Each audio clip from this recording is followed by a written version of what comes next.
ഒറ്റയ്ക്ക് വരുന്ന ആൾക്കാരെയൊക്കെ അവർ കണ്ടിട്ടുണ്ട്, പക്ഷെ കുടുംബമായിട്ട് വരുന്നത് അവർ കണ്ടിട്ടില്ല. അപ്പോൾ അവരോടൊക്കെ നമുക്ക് പറയാൻ പറ്റി, കർത്താവാണ് ഞങ്ങളെ നയിക്കുന്നതും, കർത്താവ് കൊണ്ടുവന്നാണ് ഞങ്ങളിവിടെ. അല്ലെങ്കിൽ ഞങ്ങളായിട്ട് വിചാരിച്ചെങ്കിൽ ഞങ്ങൾക്ക് ഇങ്ങനെ ഒരിക്കലും വരാൻ പറ്റില്ല. ദൈവം തന്ന അനുഗ്രഹങ്ങൾ മറ്റുള്ളവരായിട്ട് പങ്കുവെക്കാനായിട്ട് കിട്ടിയ അവസരം ഞാൻ ദൈവകൃപയാലാണ് എനിക്ക് അത്ര നന്നായിട്ട് ചെയ്യാൻ പറ്റിയത്. അപ്പോൾ ഇതൊക്കെ ആ മിഷൻ അനുഭവത്തിലൂടെ കിട്ടിയ വലിയ വലിയ അനുഗ്രഹമായിട്ട് ഞാൻ കണക്കാക്കുന്നു. ഇനിയിപ്പോൾ എനിക്കൊന്നും കൂടി ഇതുപോലെ ഒരു മിഷന് പോകണമെന്ന് വളരെയധികം താല്പര്യമുണ്ട്. കർത്താവ് ഞാൻ റെഡിയാണെന്നൊരു വാക്ക് കർത്താവിനോട് പറഞ്ഞു കഴിഞ്ഞാൽ ബാക്കിയുള്ള ക്രമീകരണം കർത്താവിൻ്റെയാണ്.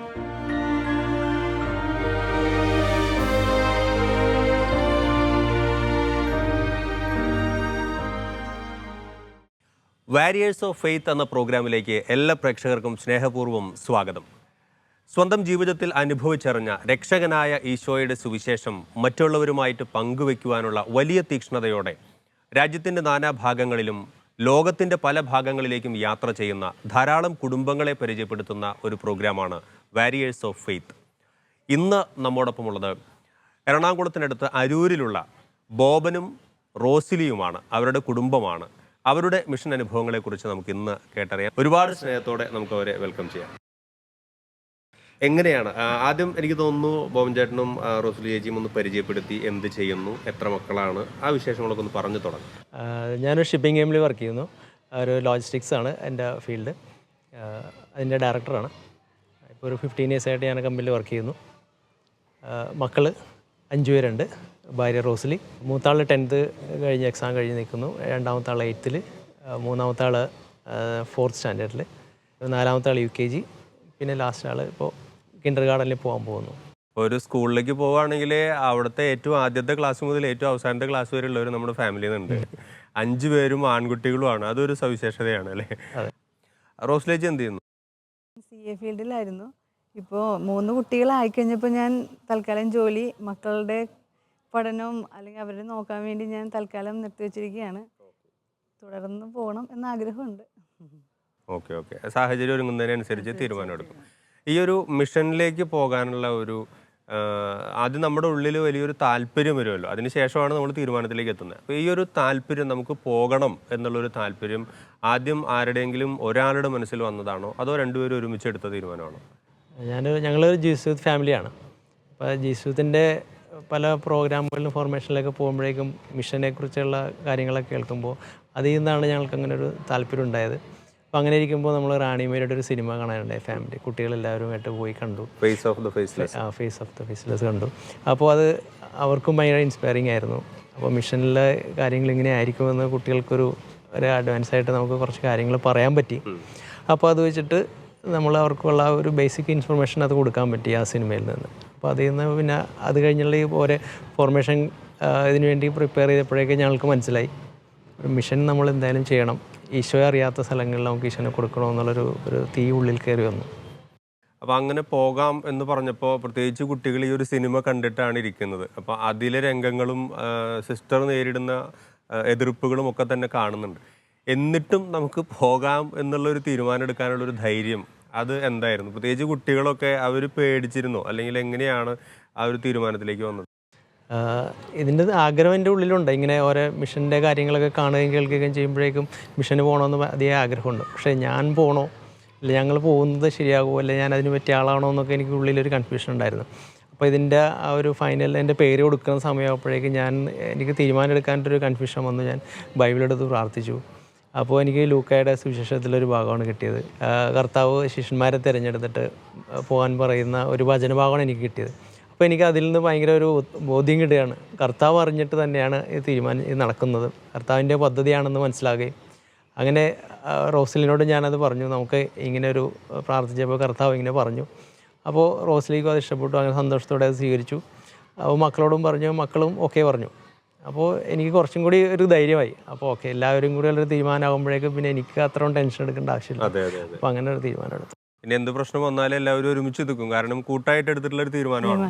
പക്ഷേ ഇത് നമ്മൾ കൊച്ചുമക്കളുണ്ട്, ഇവർ 5 പേരുണ്ട്, 1-2 പേരല്ല, നിങ്ങൾ ഹസ്ബൻഡും വൈഫും മാത്രമാണ് ഇവരുടെ കൂടെ പോകുന്നത്. അപ്പോൾ ഇവരെ ഈ യാത്രയിലും ഒക്കെ നമ്മൾ ഒരുപാട് കെയർ ചെയ്യേണ്ടി വരും. അപ്പോൾ ഇവരെ പരിപാലിച്ചിരിക്കുന്നതിനൊപ്പം ഈ മിഷൻ നമുക്ക് അവിടെ ചെന്നിട്ട് ഇറങ്ങി പ്രവർത്തിക്കാനായിട്ട് സാധിക്കുമോ? അങ്ങനെയുള്ള ഒരുപാട് ഉത്കണ്ഠകൾ ഉണ്ടായിട്ടുണ്ടാവും. നിങ്ങൾ ഒരുപാട് പേര് നിരുത്സാഹപ്പെടുത്തിയിട്ടുണ്ടാവും. ചിലപ്പോൾ നമ്മുടെ ബന്ധുക്കൾ അല്ലെങ്കിൽ നമ്മൾ ഇതിനെക്കുറിച്ച് പറയുമ്പോൾ ഷെയർ ചെയ്യുമ്പോൾ അറിയുന്നവർ പലരും നിരുത്സാഹപ്പെടുത്തിയിട്ടുണ്ടാവും. പിന്നോക്കം വലികളെ എങ്ങനെയാണ് നമ്മൾ അതിജീവിച്ച് മുന്നോട്ട് പോയത്? അവരോട് എന്ത് മറുപടി പറയാനാണ് നമുക്ക് സാധിച്ചത്? ശരിക്കും ഞങ്ങൾ മിഷന് പോകാമെന്ന് തീരുമാനം എടുത്തു കഴിഞ്ഞ് അത് വീട്ടിൽ അവതരിപ്പിച്ചപ്പോൾ വീട്ടിൽ ഹസ്ബൻഡിൻ്റെ അമ്മയും അമ്മമ്മയുണ്ട്.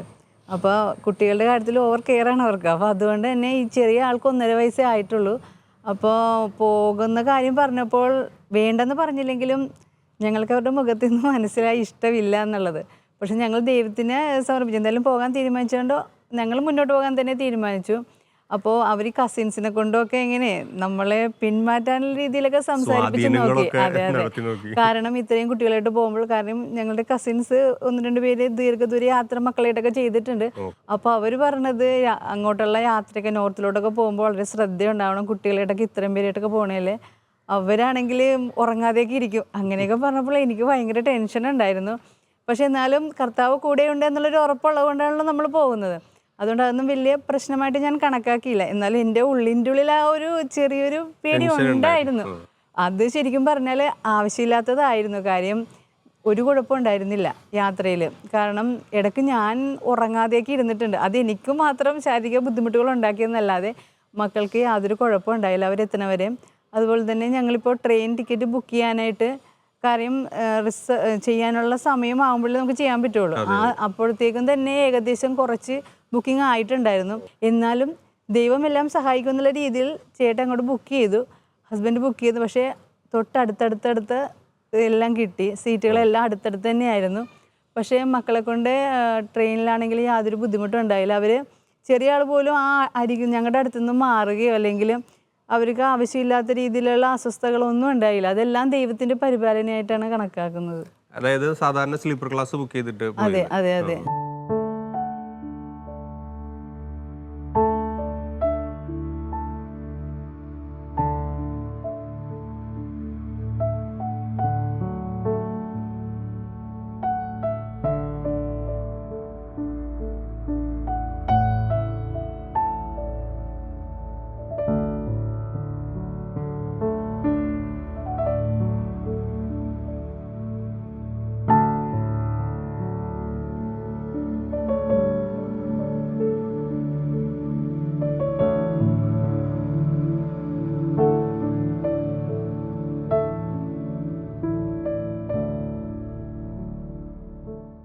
അപ്പോൾ അങ്ങോട്ട് പോകുന്ന സമയത്ത് കുട്ടികൾക്ക് വാശി പിടിക്കുകയോ അല്ലെങ്കിൽ അങ്ങനെ ഈ യാത്രയുടെ കാരണം ദിവസങ്ങളോളം ഇരിക്കണം, അപ്പോൾ മണിക്കൂറുകളോളം ഇരിക്കണം, അപ്പോൾ അതിൻ്റെയൊക്കെ ഒരു മടുപ്പോ അങ്ങനെയൊക്കെ എന്തെങ്കിലും ബുദ്ധിമുട്ടുണ്ടായിരുന്നോ? ശരിക്കും ഞങ്ങൾ എല്ലാവരും ടെൻഷനായിട്ട് പറഞ്ഞത് കാര്യം, ഈ ബോഗിയുടെ ഡോറിൻ്റെ അടുത്താണെങ്കിൽ റിസ്ക് ആയിരിക്കും, കുട്ടികൾ പെട്ടെന്ന് ഓടി നിങ്ങളുടെ കണ്ണ് ശ്രദ്ധ പോയി കഴിഞ്ഞാൽ ചിലപ്പോൾ അങ്ങോട്ട് പോയി കഴിഞ്ഞാൽ റിസ്ക്കാണ്, ട്രെയിനിൻ്റെ ഡോർ എപ്പോഴും ഓപ്പൺ ആയിരിക്കും. അപ്പോൾ അങ്ങനത്തെ ഒരു ടെൻഷൻ ഞങ്ങൾക്കില്ലായിരുന്നു. കുട്ടികളാരും ഞങ്ങളുടെ അടുത്ത് നിന്ന് പോകുന്നില്ല. ഞങ്ങളുടെ തൊട്ടടുത്തുള്ള ഡോറ് തൊട്ടടുത്തായിരുന്നു, തൊട്ടിപ്പുറത്തെ ഇതിലായിരുന്നു, ഞങ്ങൾ കമ്പാർട്ട്മെൻറ്റിലായിരുന്നു.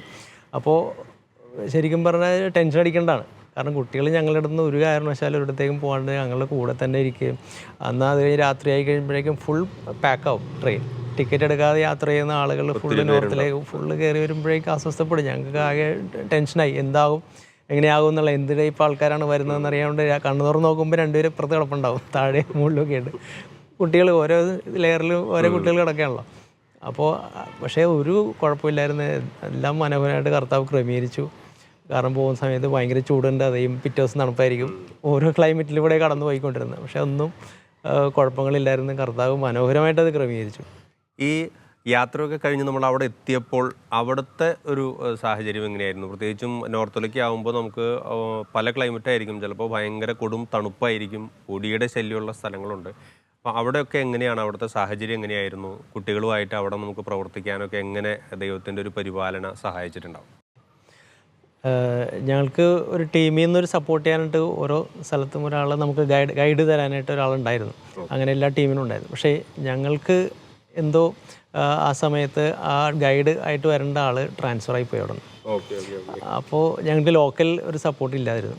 അപ്പോൾ അവിടെ ചെന്ന് കഴിയുമ്പോഴേക്കും അവിടുത്തെ കാര്യങ്ങൾ എങ്ങനെയൊക്കെ ആയിരിക്കും, അതിൻ്റെ ക്രമീകരണങ്ങളായിരിക്കും എന്ന് ഞങ്ങൾക്ക് യാതൊരു ഐഡിയ ഇല്ലായിരുന്നു. കാരണം ലോക്കൽ സപ്പോർട്ട് വരേണ്ട ആൾ സ്ഥലത്തില്ല.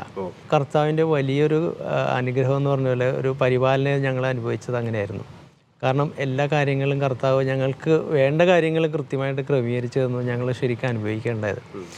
ആദ്യത്തെ കാര്യം തന്നെ ഞങ്ങൾക്ക് അവിടെ ചെല്ലുമ്പോഴേക്കും സ്റ്റേ പ്രശ്നമായിരിക്കും, കാരണം എവിടെ ആയിരിക്കും ഒന്നും തീരുമാനമായിട്ടില്ല. പക്ഷെ അവിടെ ചെന്നപ്പോഴേക്കും ഞങ്ങൾക്ക് സപ്പോർട്ട് ചെയ്യാനായിട്ട് അവിടെ ഒരു സേക്രഡ് ഹാർട്ട് കോൺവെൻറ്റ് എന്ന് പറയുന്ന കോൺവെൻറ്റ് ഉണ്ടായിരുന്നു. അപ്പോൾ അവർ ഞങ്ങൾക്ക് ഒരു റൂം ഞങ്ങൾക്ക് തന്നു താമസിക്കാനായിട്ട്. പക്ഷേ ഞങ്ങൾ ഭക്ഷണത്തിനുള്ള സൗകര്യങ്ങൾ അവിടെ ഇല്ലായിരുന്നു. അപ്പോൾ സിസ്റ്റർ പറഞ്ഞ അവിടുത്തെ കിച്ചണുണ്ട്, കിച്ചണ് യൂസ് ചെയ്യാമെന്ന് പറഞ്ഞിരുന്നു. അപ്പോൾ സിസ്റ്റർ മരിയ സിസ്റ്റർ അവിടുത്തെ സുപ്പീരിയർ ആയിരുന്നു. ഞങ്ങൾ ചെന്ന് ഒരു ദിവസം കഴിഞ്ഞപ്പോഴേക്കും പറഞ്ഞു, ഇനി വേണ്ട, ഞങ്ങൾ തന്നെ ചെയ്തു തരാം നിങ്ങൾക്ക്, നിങ്ങൾ മിഷൻ്റെ കാര്യങ്ങൾ ഫോക്കസ് ചെയ്തോളൂ. അപ്പോൾ എന്തെങ്കിലും നിങ്ങൾക്ക് വേണ്ട രീതിയിൽ എന്തെങ്കിലും ഭക്ഷണം പാചകം ചെയ്യണമെങ്കിൽ മാത്രം നിങ്ങൾ വന്നിട്ട് ഒന്ന് സപ്പോർട്ട് ചെയ്താൽ നിങ്ങൾക്ക് വേണം ചെയ്തെടുക്കാം, അതായത് ഞങ്ങൾ ചെയ്തു തന്നോളാം. അത് ഞങ്ങൾക്ക് ഭയങ്കര അനുഗ്രഹമായിരുന്നു. കാരണം 5 കുട്ടികളുണ്ട്. അപ്പോൾ അതിൻ്റെ അതെ, അപ്പോൾ അത് ഭയങ്കര അനുഗ്രഹമായിരുന്നു. പിന്നെ രണ്ടാമത്തെ കേസ് എന്ന് പറഞ്ഞാൽ ഓരോ വീട് കഴിഞ്ഞാലും അടുത്ത വീട് ഭയങ്കര ദൂരത്തിലാണ്. അപ്പോൾ ഞങ്ങൾക്ക് നടന്നു പോവുക അല്ലെങ്കിൽ മറ്റെന്തെങ്കിലും വാഹനങ്ങൾ അറേഞ്ച് ചെയ്ത് പോകുമ്പോഴേക്കും ഒരുപാട് സമയമെടുക്കും. അപ്പോൾ ഒരു ദിവസം കഴിയുമ്പോഴേക്കും അച്ഛൻ എൻ്റെ അടുത്ത് വന്നിട്ട് പറഞ്ഞു, അച്ഛനൊരു കാറുണ്ട്, എൻ്റെ കീ തന്നിട്ട് പറഞ്ഞു, നിങ്ങൾക്ക് എവിടെ മിഷന് പോകേണ്ട സ്ഥലങ്ങളെല്ലാം ഇത് കൊണ്ടുപോയിക്കോന്ന് പറഞ്ഞ കാറ് തന്നു. അത് ഭയങ്കര വലിയ അനുഗ്രഹമായിരുന്നു. കാരണം ഇത്രയും കുട്ടികളായിട്ട് ഇങ്ങനെ നടന്നു പോയാൽ ഓട്ടോയ്ക്ക് പോകുക എന്നൊക്കെ പറഞ്ഞാൽ ഭയങ്കര ബുദ്ധിമുട്ടായിരുന്നു. ഡിലേ വരുന്ന സമയത്ത് ഇത്രയും വീടുകൾ കവർ ചെയ്യാൻ പറ്റത്തില്ല. അപ്പോൾ അതൊരു ഭയങ്കര അനുഗ്രഹം. ആ അച്ഛനത് കീ കൊണ്ടുവന്ന് തരുമ്പോഴേക്കും ഞാൻ അത്ഭുതപ്പെടുമായിരുന്നു. കാരണം ഇത് എങ്ങനെ ചെയ്യുമെന്ന് എനിക്കറിയാൻ പാടില്ല. അപ്പോൾ അച്ഛനത് തന്ന് സഹായിച്ചു. അത് ഓസ്കിഡി അച്ഛന്മാരായിരുന്നു. അപ്പോൾ അച്ഛൻ ജോസഫ് അച്ഛൻ ഭയങ്കര സപ്പോർട്ട് ചെയ്തു. അപ്പോൾ അതൊരു ഭയങ്കര അനുഗ്രഹമായിരുന്നു.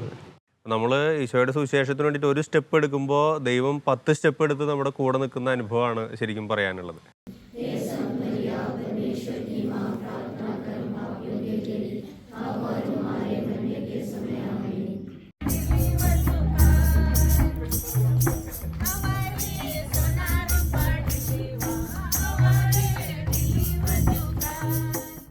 ചേച്ചിക്ക് എന്താണ് അതിനോട് ചേർത്ത് പറയാനുള്ളത്?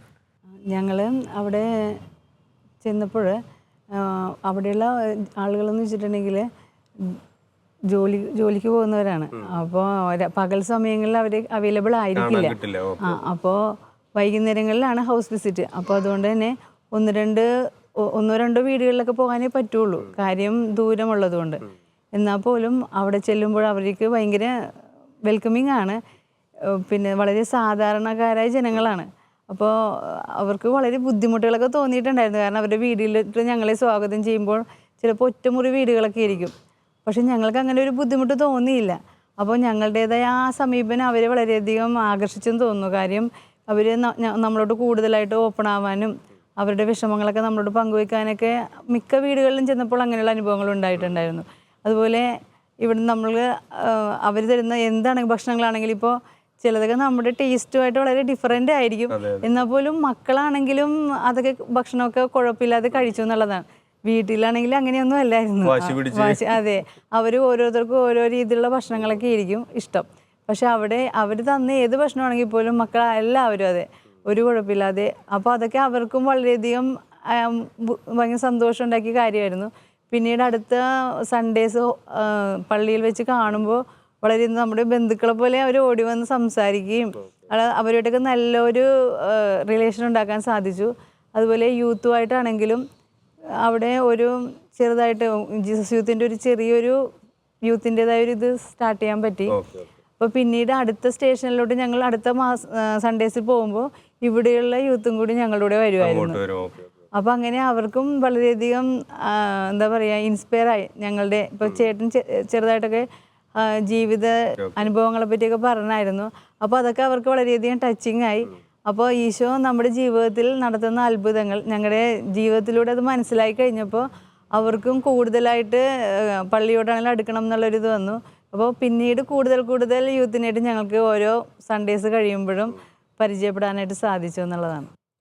ഈ ദൈവം നമ്മളെ കൊണ്ട് വഴി നടത്തുന്ന സമയത്ത് നമ്മൾ വിചാരിക്കാത്ത രീതിയിലായിരിക്കും ചിലപ്പോൾ ദൈവം ഓരോ കാര്യങ്ങൾ ഒരുക്കി തരിക. നമ്മൾ ഈ യൂത്തിനെയൊക്കെ പിടിച്ചിരുത്തി വചനം പറഞ്ഞു കൊടുക്കുക അല്ലെങ്കിൽ ദൈവാനുഭവം പറഞ്ഞു കൊടുക്കുക എന്ന് പറയുമ്പോൾ പല രീതിയിൽ നമ്മൾ പരിശ്രമിക്കേണ്ടി വരും. സാധാരണ ഒരു ക്ലാസ്സിനേക്കാൾ ഉപരിയായിട്ട് സംഗീത പരിപാടികൾ വേണ്ടി വരും, സ്കിറ്റ് വേണ്ടി വരും, അങ്ങനെ പല രീതിയിൽ ചെയ്യാനായിട്ട്. അപ്പോൾ ആ ഒരു മേഖലയിൽ ദൈവം എങ്ങനെയാണ് നിങ്ങളെ ഫാമിലീനെ പരിപാലിച്ചത്? അതിൽ ആദ്യമേ പറയേണ്ടത് ലാംഗ്വേജിൻ്റെ കാര്യമാണ്. എനിക്ക് ഹിന്ദി അറിയാമെങ്കിലും എനിക്ക് അത്ര ഫ്ലുവൻ്റ് അല്ല ഹിന്ദി. പക്ഷേ അപ്പോൾ നമുക്ക് ഇവിടുന്ന് കിട്ടിയ ട്രെയിനിങ് അനുസരിച്ചും കർത്താവിൻ്റെ ഇത് ആഹ്വാനം അങ്ങനെയുള്ള നിങ്ങൾ എവിടെ പോയി എന്ത് പറയണമെന്നുള്ളത് കർത്താവ് ആ സമയത്ത് പരിശുദ്ധാത്മ തരും എന്നുള്ളത് പറഞ്ഞുകൊണ്ട് ആ ഒരു ഉത്തമ ബോധ്യത്തിലാണ് പോകുന്നത്. അപ്പോൾ അവിടെ ചെന്ന് കഴിഞ്ഞ് സംസാരിക്കാൻ വേണ്ടി പ്രിപ്പയർ ചെയ്യുമ്പോൾ ഒന്നും തന്നെ മനസ്സിൽ വരികയില്ല. പക്ഷേ പറയാൻ വേണ്ടി മുന്നിലോട്ട് നിന്ന് കഴിഞ്ഞിട്ടുണ്ടെങ്കിൽ പിന്നെ പറയുന്നതെല്ലാം ഭയങ്കര കർത്താവ് ഭയങ്കരമായിട്ട് ഇടപെട്ട് നമ്മുടെ വായിലൂടെ സംസാരിക്കുക. അപ്പോൾ ലാംഗ്വേജ് എല്ലാം കറക്റ്റായിട്ട് വരും. അതിനെക്കുറിച്ച് ഒന്നും ടെൻഷനില്ല. പറയാനുള്ള കാര്യങ്ങൾ അവിടെ വെച്ച് സംസാരിക്കാൻ പറ്റും. അപ്പോൾ അങ്ങനെ സംസാരിച്ചു. അപ്പോൾ എൻ്റെ പേഴ്സണൽ ഷെയറിംഗ് ഒക്കെ കൊടുക്കുമ്പോഴേക്കും അവർ വളരെയധികം ഇൻസ്പയറായി. അപ്പോൾ ഞാൻ തമാശ പറയുമ്പോൾ അവർ അതനുസരിച്ച് റെസ്പോണ്ട് ചെയ്യുകയും ചിരിക്കുകയും ചെയ്യുമ്പോൾ എനിക്ക് മനസ്സിലായി അവർക്ക് മനസ്സിലാകുന്നുണ്ടെന്നുള്ളത്. അത് തന്നെയാണ് എനിക്ക് കിട്ടിയൊരു ഭയങ്കര റെസ്പോൺസ്. ഇപ്പോൾ അങ്ങനെ അത്ഭുതപ്പെടുത്തേണ്ട കാര്യങ്ങളാണെങ്കിൽ അതനുസരിച്ചൊക്കെ റെസ്പോണ്ട് ചെയ്യുമ്പോൾ എനിക്ക് മനസ്സിലായി അവർക്ക് മനസ്സിലാകുന്നുണ്ടെന്നുള്ളൊരു ബോധ്യം കിട്ടി. അപ്പോൾ അത് തന്നെ എനിക്ക് ഭയങ്കര കൂടുതൽ ഇൻസ്പയർഡായി. കൂടുതൽ എനിക്ക് മനസ്സിലായി കർത്താവ് ഇടപെടുന്നുണ്ടെന്നുള്ളത്. പിന്നെ അതുപോലെ തന്നെ ഞങ്ങളിവിടെ നിന്ന് പോകുന്ന സമയത്ത് എൻ്റെ ജീവിതത്തിലൊരു യൂത്ത് ഒരു പയ്യൻ ഒരു മെലോഡിക്ക് കൊണ്ടുവന്ന് തന്നു. എൻ്റെ മോനപ്പോൾ ആ സമയത്ത് കീബോർഡ് പഠിക്കണമുണ്ടായുള്ളൂ, അത്ര ഇത് പെർഫെക്റ്റ് ആയിട്ടില്ല. അപ്പോൾ ജസ്റ്റ് ഒന്ന് വാങ്ങിച്ചു തന്നു. അപ്പോൾ ട്രെയിനിൻ്റെ പോകുന്ന സമയത്ത് കയ്യിൽ കൊണ്ടുപോയി. അപ്പോൾ അവിടെ വെച്ച് ജസ്റ്റ് പ്രാക്ടീസ് ചെയ്യാൻ വേണ്ടിയിട്ടാണ്. പക്ഷേ അവിടെ ചെന്നിട്ട് അവിടെ ഒരു പിന്നെ ഒരു ആക്ഷൻ സോങ് കുട്ടികൾക്കറിയാം. അപ്പോൾ ആക്ഷൻ സോങ് ചെയ്യണ കൂട്ടത്തിൽ പുള്ളി ഇത് വായിച്ചു. അപ്പോൾ അവിടുത്തെ യൂത്ത് ഭയങ്കര ഇൻസ്പയർഡായി. അപ്പോൾ അവർക്കും ഭയങ്കര പാട്ട് ഇഷ്ടമുള്ള ആൾക്കാരാണ്. പാട്ടിനോട് ഭയങ്കര താല്പര്യമുള്ള യൂത്ത് ആയതുകൊണ്ട് അവരും അതിനോടൊപ്പം ഡാൻസ് കളിക്കുകയും ആക്ഷൻ സോങ് പറയുമ്പോൾ കുട്ടികളെല്ലാവർക്കും ആക്ഷൻ സോങ് അറിയാം, കുഞ്ഞു കുട്ടികൾക്ക് അറിയാം. ജിസൂസിലായതുകൊണ്ട് അങ്ങനത്തെ ഒരു ഫോർമേഷൻ കിട്ടിയിട്ടുണ്ട്. അപ്പോൾ അത് അവരൊപ്പം ആ സെയിം ഡാൻസ് അവർ ഡാൻസ് കളിക്കുകയും ഇൻസ്ട്രുമെൻ്റ് പ്ലേ ചെയ്യുമ്പോൾ അവരതിനോടൊപ്പം പാട്ട് പാടുകയും ഡാൻസ് കളിക്കുകയും ചെയ്തു. അത് യൂത്തിനെ കയ്യിലെടുക്കാൻ വേണ്ടി ഒരുപാട് അത് ഉപകാരപ്പെട്ടു. അത്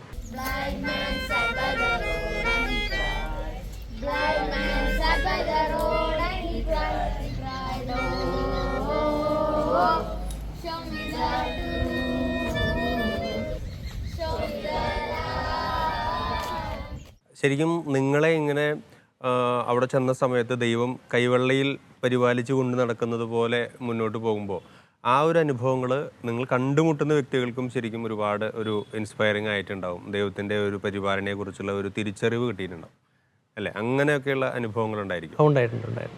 അതിൽ ഞങ്ങൾ അത് കഴിഞ്ഞ് ഒരു മിഷൻ ഒരു സ്ഥലത്ത് ഒരു സ്റ്റേഷൻ കഴിഞ്ഞ് അടുത്ത സ്ഥലത്തേക്ക് പോകുമ്പോൾ അവിടെ ഞങ്ങൾ ഒരു യൂത്തുമായിട്ട് ഇങ്ങനെ സംസാരിച്ചുകൊണ്ടിരിക്കുമ്പോൾ ഒരു ആഫ്രിക്കൻ, അത് അവിടെ പഠിക്കാൻ വന്ന ആഫ്രിക്കനാണ്.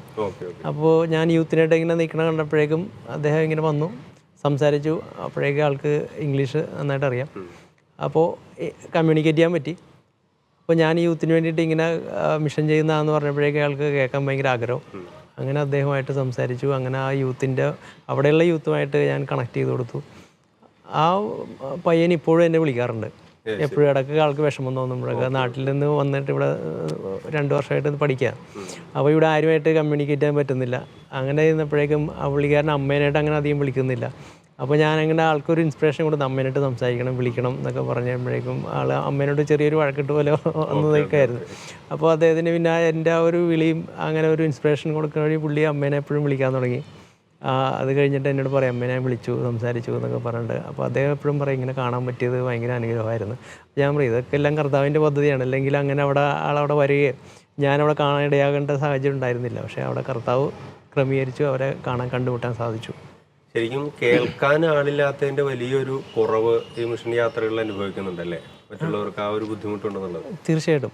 ഞങ്ങളിപ്പോൾ ഓരോ വീടുകളിൽ കടന്നു ചെല്ലുമ്പോഴേക്കും അവർക്ക് വിഷമങ്ങളുണ്ട്, അവർക്ക് കുറേ കാര്യങ്ങൾ പറയാനുണ്ട്. പക്ഷേ ഇതൊന്നും കേൾക്കാനാളില്ല. അപ്പം നമ്മളവിടെ ചെന്നപ്പോഴേക്കും ഇതിന് കേൾക്കാനായിട്ട് നമ്മൾ തയ്യാറായപ്പോഴാണ് അവർ ഓരോ കാര്യങ്ങൾ പറയുകയും അവരുടെ ഉള്ളിലേക്ക് കടന്ന് കയറിയിരിക്കുകയൊക്കെ ചെയ്തപ്പോഴേക്കും അവർക്ക് ഭയങ്കര ഒരു ഇൻസ്പിറേഷനായിരുന്നു. അവരടുത്ത വീട്ടിൽ നിന്ന് ആൾക്കാരെ വിളിച്ചുകൊണ്ട് വരുന്നു കേൾക്കാനായിട്ട്. പറയാനായിട്ട് അവർക്കും കുറേ കാര്യങ്ങൾ പറയാനുണ്ട്, കുട്ടികൾക്കും പറയാനുണ്ട്. അപ്പോൾ അതൊരു വലിയൊരു അനുഭവമായിരുന്നു ഞങ്ങൾക്ക്. കാരണം കേൾക്കുക എന്നുള്ളത് ഇന്ന് എല്ലാവർക്കും സാധിക്കാത്തൊരു കാര്യമാണ്. അപ്പോൾ അവരെ കേട്ടത് തന്നെ അവർക്ക് ഭയങ്കര, കാരണം അവർ സമൂഹത്തിൽ നിന്ന് മാറ്റി നിർത്തിയിട്ടുള്ള ആളുകളാണ്. അപ്പോൾ അവരെയൊക്കെ കേൾക്കാനായിട്ട് ഇത്രയും ദൂരത്തു നിന്ന് ആൾക്കാർ വന്നു എന്ന് പറയുമ്പോഴേക്കും അവർക്ക് ഭയങ്കര അനുഭവമായിരുന്നു, ദൈവാനുഭവമായിട്ട് മാറുകയാണ് അതെല്ലാം. പിന്നെ ഇവിടെ വന്നപ്പോൾ ഇപ്പം പോകുന്ന സമയത്ത് പലരും പല രീതിയിൽ നിരുത്സാഹപ്പെടുത്തിയിട്ടുണ്ടാവും, പല പ്രയാസങ്ങളെ കുറിച്ചൊക്കെ ചൂണ്ടിക്കാണിച്ചിട്ടുണ്ടാവും. ഇതൊക്കെ കഴിഞ്ഞ് നമ്മുടെ മിഷൻ യാത്രയൊക്കെ കഴിഞ്ഞ് തിരിച്ചു വന്നു.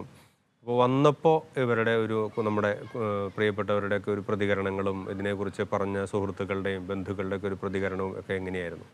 ശരിക്കും കുട്ടികളുടെ യാതൊരു രീതിയിൽ ബുദ്ധിമുട്ടും ഉണ്ടായില്ല അവർക്ക്. ഈ ക്ലൈമറ്റ് ചേഞ്ചുകളൊക്കെ ഉണ്ടായിരുന്നു. ചില സ്ഥലങ്ങളിൽ ചൂടുള്ള സ്ഥലങ്ങളുണ്ടായിരുന്നു. പിന്നെ അടുത്ത സ്റ്റേഷനിൽ ചെല്ലുമ്പോൾ നല്ല ക്ലൈമറ്റ്, നല്ല തണുപ്പുള്ള ഉണ്ടായിരുന്നു. പക്ഷേ അത്രയും ഇവിടുന്ന് പോയിട്ട് തിരിച്ചു വരുന്നവരെ ചെറിയ ആൾക്ക് 1.5 വയസ്സുള്ള ആൾക്ക് പോലും ഒരു അസുഖമോ ചുമയോ ജലദോഷമോ ഒന്നും ഉണ്ടായില്ല. അപ്പോൾ അത് തന്നെ വീട്ടിൽ തിരിച്ചു വന്നപ്പോൾ വീട്ടുകാർക്ക് ഭയങ്കര അത്ഭുതമായിരുന്നു. അതുപോലെ യാതൊരു ബുദ്ധിമുട്ടുകളോ ഒന്നും ഞങ്ങൾക്ക് ഉണ്ടായില്ല എന്നുള്ള അത് തന്നെ ഒരു വലിയ സാക്ഷ്യമായിരുന്നു. പിന്നെ അതുപോലെ തന്നെ ഞങ്ങളുടെ പരിചയത്തിലുള്ള ഒരാളുടെ ഫ്രണ്ട് ഞങ്ങളെപ്പറ്റി അറിയാനിടയായി.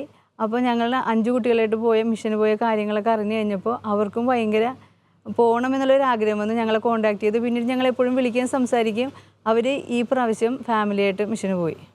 അപ്പോൾ നമ്മൾ വഴി മറ്റുള്ളവർക്ക് ഈശോയെ കൊടുക്കാനും നമ്മൾ മറ്റുള്ളവർക്കൊരു പ്രചോദനമായി എന്നതിന് വളരെയധികം സന്തോഷം തോന്നി. അപ്പയുടെ അമ്മയുടെ കൂടെ മിഷന് പോകാൻ പറ്റിയത് വളരെ നല്ല അനുഭവമായിരുന്നു, വളരെ നല്ല ദൈവാനുഗ്രഹമായിരുന്നു. എനിക്കത് വളരെയധികം ഇഷ്ടപ്പെടുകയും ചെയ്തു. പിന്നെ ഇവിടെ നിന്ന് പോകുമ്പോഴേക്കും ഹിന്ദിയിൽ ആക്ഷൻ സോങ്ങും ഡാൻസൊക്കെ പഠിച്ചിട്ടായിരുന്നു പോയത്. അപ്പോൾ അത് അവിടെ ചെന്നപ്പോൾ അവിടെയുള്ള ചേട്ടന്മാരായിട്ടൊക്കെ കൂടുതലെടുക്കാനായിട്ട് സഹായിക്കുകയൊക്കെ ചെയ്തു. പിന്നെ ഞാനിവിടെ നിന്ന് ഈ ജപമാല എന്ന് പറഞ്ഞവരെയൊക്കെ ഹിന്ദിയിൽ തന്നെ പഠിച്ചുകൊണ്ട് പോയി. ഹൗസ് വിസിറ്റൊക്കെ ചെയ്തപ്പോഴേക്കും ജപമാല ചൊല്ലുമ്പോൾ അത് വളരെ ഉപകാരപ്പെട്ടു. ഹിന്ദിയിൽ ചൊല്ലാനും അവരോട് കൂടുതൽ സംസാരിക്കാനും അങ്ങനെ വളരെ ഉപകാരപ്പെട്ടു. അതുകൊണ്ട് തന്നെ ഇനിയിപ്പോൾ എനിക്കൊന്നും കൂടി ഇതുപോലെ ഒരു മിഷന് പോകണമെന്ന് വളരെയധികം താല്പര്യമുണ്ട്. അവരോട് സംസാരിക്കാൻ പറ്റിയതുകൊണ്ടും ഇനി ഈശോയെ പ്രഘോഷിക്കണമെന്ന് നല്ലൊരു ആഗ്രഹമുണ്ട്.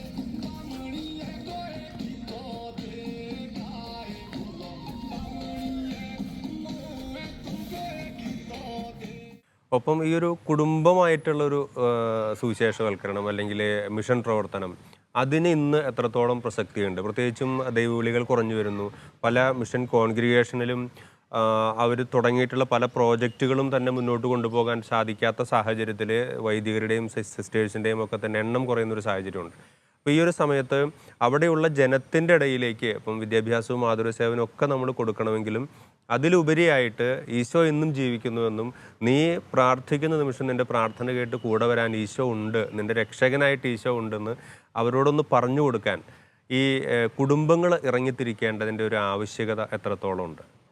എനിക്ക് മിഷൻ എടുക്കുമ്പോൾ ഒരു വലിയ സ്ട്രഗിൾ ഉണ്ടായിരുന്ന ജോലിയാണ്. ഇന്ന് പലർക്കും ജോലിയുടെ തിരക്കുകളും അവിടെ നിന്ന് ലീവ് കിട്ടാത്തതിൻ്റെ പല കാരണങ്ങളുകൊണ്ട് പലർക്കും മിഷന് പോകണമെന്ന് ആഗ്രഹമുണ്ടെങ്കിലും പറ്റാതെ. പക്ഷേ എന്നെ ദൈവം സഹായിച്ച് എൻ്റെ ജോലിയിൽ അങ്ങനത്തെ പ്രശ്നങ്ങൾ എനിക്കില്ലായിരുന്നു. ലീവ് എടുത്തു. പക്ഷേ പല കാര്യങ്ങളും എനിക്ക് മൊബൈലിലൂടെ അല്ലെങ്കിൽ ഫോണിലൂടെ എനിക്ക് കോർഡിനേറ്റ് ചെയ്യാൻ പറ്റുന്ന ഒരു ജോലി ആയതുകൊണ്ട് എനിക്ക് അങ്ങനെ പോകാൻ പറ്റി. അതൊരു വലിയ അനുഗ്രഹമായിരുന്നു.